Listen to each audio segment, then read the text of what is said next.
Welcome to another one of our Equip 3 3-minute video series designed to give you in just 3 minutes some tips that you can use on the job with your team this week. In the past, if you look on the videos on this page, I talked about competencies, or in other words, what makes a person tick. And I also talked about behaviors, and that is how they prefer to use those competencies in the workplace. Today, we're going to look at motivators, why they prefer to use those competencies in the way that they do in the workplace. Many of the behavioral assessments that we use in the science of self, some of them try to get to the motivation of a person. We can certainly guess at the motivation and adapt to the motivation when we're looking at how a person prefers to behave in the workplace by designing jobs that fit that behavioral pattern, designing an environment that supports that particular behavioral pattern. But it doesn't really get us to the intrinsic motivators. So today we want to talk about adding that third science of self, something that we can measure the actual intrinsic motivators. And this is based on the science developed by a psychologist by the name of Edward Springer. And he came up with a model of types of men and types of personalities that he broke down into 6 motivational areas.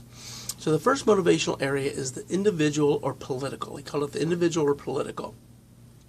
And these folks are passionate about personal recognition, freedom, and also control over their own destiny and actually others' destiny. So these are going to be those independent thinkers, those people who have to be in charge.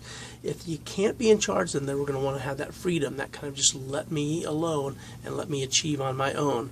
But definitely those are the people that could be really looking for their own personal recognition, the ones who really want the medal, so to speak. Then we have the aesthetic motivators. The aesthetic people are motivated by a passion about balance. They're also looking for some sort of creative self-expression. They value and are passionate about beauty and nature. So if somebody scores high in that, we can really ask ourselves, how does the job or how does our environment support that? Then we've got those theoretical motivated people. They're passionate about knowledge for knowledge's sake. We often find these kinds of folks in academia. They are very motivated by continuing education and intellectual growth. Our utilitarian and economically motivated folks are many times misaligned to money because of that word economic.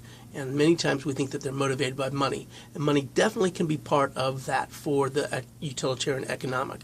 But they're also passionate about their own accomplishments, results, rewards. They want to make sure that they're being used, they're being useful. Then we've got the socially motivated folks. Those are the people who are passionate about being of service to mankind, being of service to others, and contributing to society. And the 6th one is that traditional or regulatory motivators. These are the folks that are really passionate about structure, rules, regulations.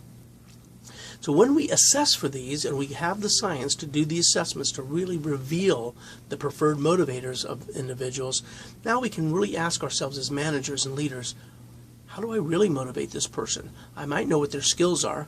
I might know how they prefer to use those skills in the workplace, but now I can really dig down into designing rewards and a job structure that taps into those particular motivators.